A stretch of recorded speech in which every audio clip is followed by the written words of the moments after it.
warfare. And while poison gas was used very extensively, not many actually died from it.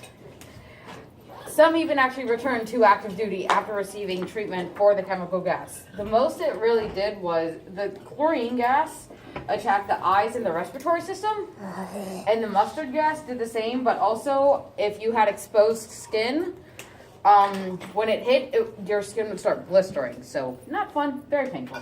Do not underestimate that condiment. Never! And the use of poison gas has actually been outlawed by international law, but that didn't stop anyone from using it. Tanks! Oh, World of Tanks, for anyone who knows. The best stress reliever ever. Blowing things up. I love the English, I say that now. The English actually, the tank was originally secretly developed by the English, and it was the word they used while they were secretly developing it. If you want to go in, you say, I need this part for our tank, and then off you go. It's stuck. Oh my gosh, crap, what was it? The idea of basically tanks, basically the idea of land ships has been around since the medieval era. So, yeah, the English finally decided, let's see what we can do with that.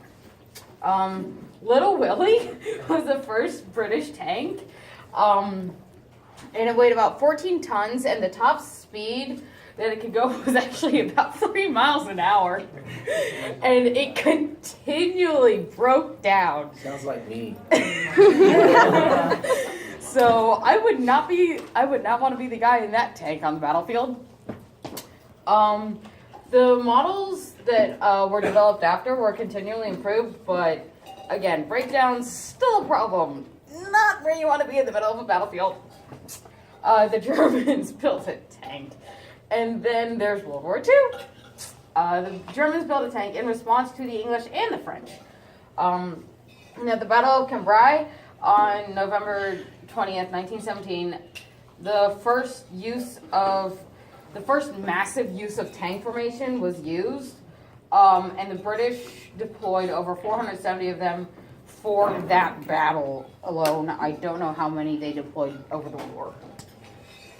If they broke down that much, I hope it wasn't that many. Kind of. And aircrafts. It's a bird, it's a plane, wait. Yeah, it is a plane. There we go. Oh, I've actually still got time. Okay. Originally, aircrafts were to be used for recon. And then someone decided, what would happen if I put a machine gun on a long plane? Thus, aircrafts.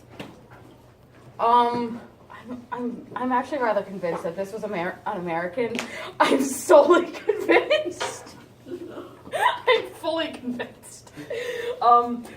Once that idea had popped up, a man by the name of Anthony Fokker, or Fokker, however you pronounce that. Fokker's right.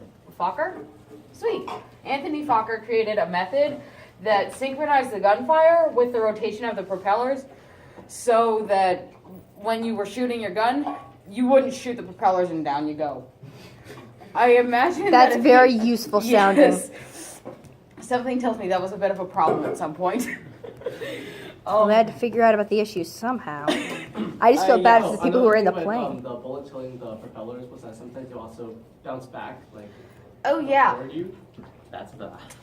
That's also bad. Didn't the first guy try that, like, shoot himself down? I have no idea. Trial and error sounds like. Trial and error is usually the way that we get. The Germans came out with this, so when the propeller was in front of a machine gun, it wouldn't fire. The Allies just made their propellers out of metal and tried to angle them so that the bullet would fly away from the airplane. The first ones just hit the propeller. Again, if I put a machine gun on a long plane, That sounds dangerous. What if America. in your face? I'm Well, so here's It's what's- war. It's going to be Here's guaranteed what's that even someone's better, going to though. die. I mean, we're getting ahead over here, but she's gonna say that they're gonna go 200 miles an hour. They're gonna go really high, So the war starts in 1914. They invent the parachute in 1918. Oh dear. Oh, see what happens now. Yeah, the So, sensors the early planes were actually rather flimsy with the kite-esque, oh my gosh, sort of a kite-esque style, made of light wood, fabric, and wires. So, yeah. Guns probably shot those down a lot. The ones in 1914 with with a horsepower of 80 to 120 could actually hit top speeds of about 100 miles an hour. And in 4 years, that doubled. So 200 miles an hour. Yay. Oh, and 1914, 8 years. Oh, and then the parachute. Cute paratroopers. That is a terrifying job, by the way. One that I will never do. So there. The largest plane was actually the largest plane used in the war was actually belonged to Germany. Germany. And it was nicknamed the Giant, aptly. And it had a wingspan of about 138 feet, and that is spelled incorrectly. 4 engines. So with roughly a horsepower of 180 to 120, and after 4 years that doubled. Yeah, that sucker could go. It's the fish boats. Woohoo! Everyone who knows about World War II most likely knows about the German U-boats and probably a couple things about those. So this was when they were developed, roughly around this time at least. And I put that cards. So Britain, Russia, France, and the U.S. all had submarines. I want to call them a U-boat. Germany had the U-boat. Germany developed the U-boat, and during World War I, submarines were particularly associated with the German Imperial Navy. Again, most commonly known submarine is probably going to be the German U-boat, so I'm taking a guess there. They were used to bridge the gap in the naval strength when compared to the British Royal Navy. And the longer range U-boats that were developed, U-boats were continually developed throughout the war, and they became developed longer range, and the torpedoes were also improved during the war. And there was, wait, no, I'm thinking something else. Yikes.